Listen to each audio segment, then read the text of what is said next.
it's Fantasia. Welcome to my channel, Sewing with Tay, and today is an embroidery video. I'm gonna walk you guys through me making this jet tag keychain.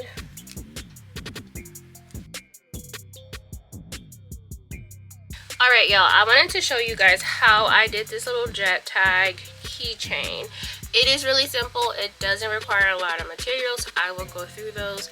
I do want to preference that this is not how I started. I originally started trying to use a denim, like a twill fabric, and they just were not great. So I did this about 6 times before I found one way that I actually liked. So I'm going to show that to you guys. It was really simple. I don't keep a lot of things on my keychain, so I wanted something short and sweet, but this can easily be adjusted if you have your own embroidery software. So I started off with the twill, but as I just said, I'll show you guys a quick piece of that. I filmed that whole process and got to the end. It was just like, yeah, no, this isn't it.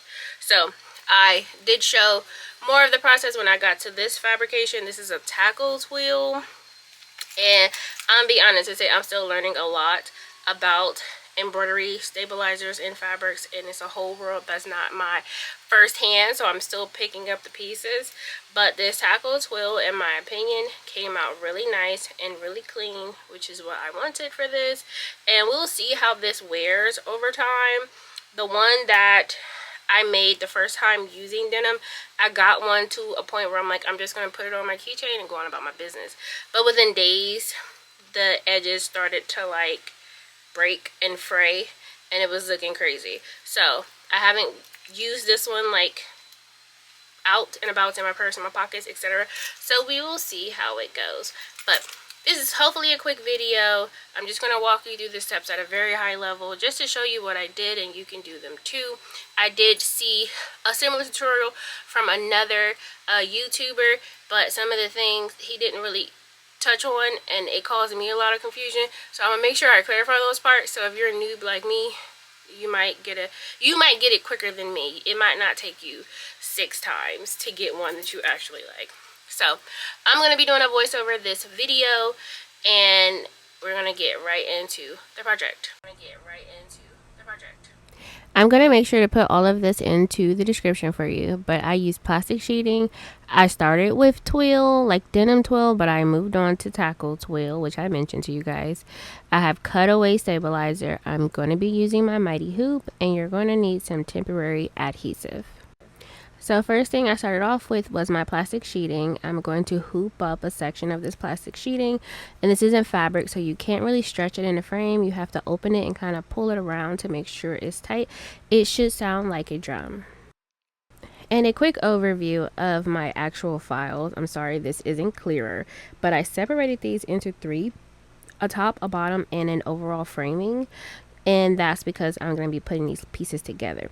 One thing that I feel like the previous person that I saw do this didn't talk about was cutting out your fabric, whatever you're going to use, to put it into your placement box. I had so many issues of doing my placement stitch and putting it in there and the bottom not catching or the side not catching. I'm like, is my thing too small? I'm cutting it the exact size of the box. I don't know. I had so many issues. And this is with using the denim, and I found that it was kind of pulling away or maybe shifting. It basically was just not lining up. So as you can see, this looks crazy. There's red frays on the right side. You can see the tack down stitch. You can see right now this satin stitch is not even barely touching the edge of the fabric. I don't know why I was having so many issues, but I decided to move on and try tackle twill and thought maybe there was something with the denim and the weave of it that would cause these issues. So with the tackle twill, I very carefully cut them the size of my box. So I ended up printing out my embroidery and using that as a pattern, so I knew exactly what size to cut. And then I decided to cut it just a little bit bigger so that it definitely would cover that bounding box that was made as a placement stitch, so that when my tack down comes around, I would be sure that at least all of the corners were tacked down. So you can see here, all of them have a little bit of thread on them. It was questionable with that bottom. It was real close, but here is my top done and here is my bottom. So I cut out one of them so that I can place it on the bottom. I'm just flipping over my frame, and I'm going to use some temporary adhesive, and I'm going to spray it to the wrong side of my bottom. So I'm going to put these two pieces together. So again, there's a little bounding box stitch here that came with my file, and I'm going to make sure that this is really lined up. And the good thing about using this plastic sheeting is I can flip it over and see if it's too far over or if it's just not aligned with the top layer. So my hopes was that it would be super easy, and you can see when I kind of flipped it, there's no big access on any side of my rectangle. So now I am going to take this to my machine. But see, there was a little bit there, and I'm like, let me cut it, because what you don't want to happen is you to make your satin stitch and then there's threads poking out. So here is my top and bottom layer. It is being tacked down, and the machine is starting to do its satin over edge stitch. So you want to make sure that your bobbin is the same color as your thread, so you don't have any issues with the colors. Like, it's not gonna look nice. So I did not want to wind a bobbin, and I have pre-wound white bobbins, so I decided to keep the border of my embroidery white. Once you have stitched this framing with this plastic sheeting, you should be able to just rip that out of there. And any extra frays or extra plastic that might be sticking out, you do want to make sure you take your scissors and try to get in there close and get a good cut. I did have some issues with my stitch out the second or third time, so sorry this isn't clear. I did have some issues with it, like not looking full, so I tried a few different things. So that's why you see the thread is like kind of in places it really shouldn't be typically, but I was trying to work out the kinks. So once you have got it stitched out, you want to go through, use your curved scissors and get as close as you can. You have to be very careful though. You do not want to cut your satin stitches. So if you're trimming something on the edges, you need to be very careful not to trim your white stitches, or what is my white stitches on this keychain. If you do that, you're going to break your stitches and it's going to fray very quickly. But once you have gotten it cleaned up, you can take your lighter very quickly and burn the little pieces of thread that are left, even inside the keychain.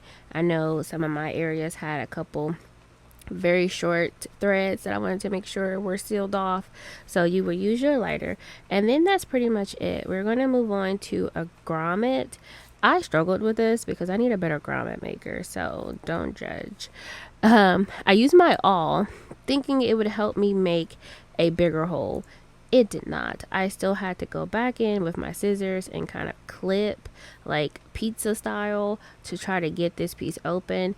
And it also didn't help that I don't have a better grommet maker, so I really needed it to easily go in there because there was no forcing it with the little hand grommet thing that I have. So once I got this open, I squeezed in the long piece of the grommet, and the flat circle part I actually ended up putting on the gun.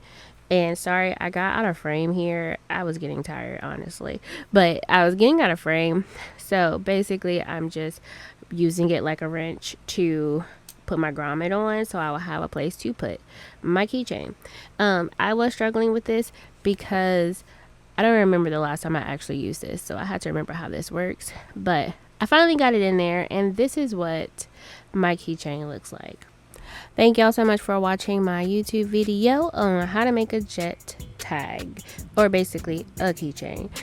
Make sure you subscribe to my channel and share with your friends. But until next time, y'all, bye.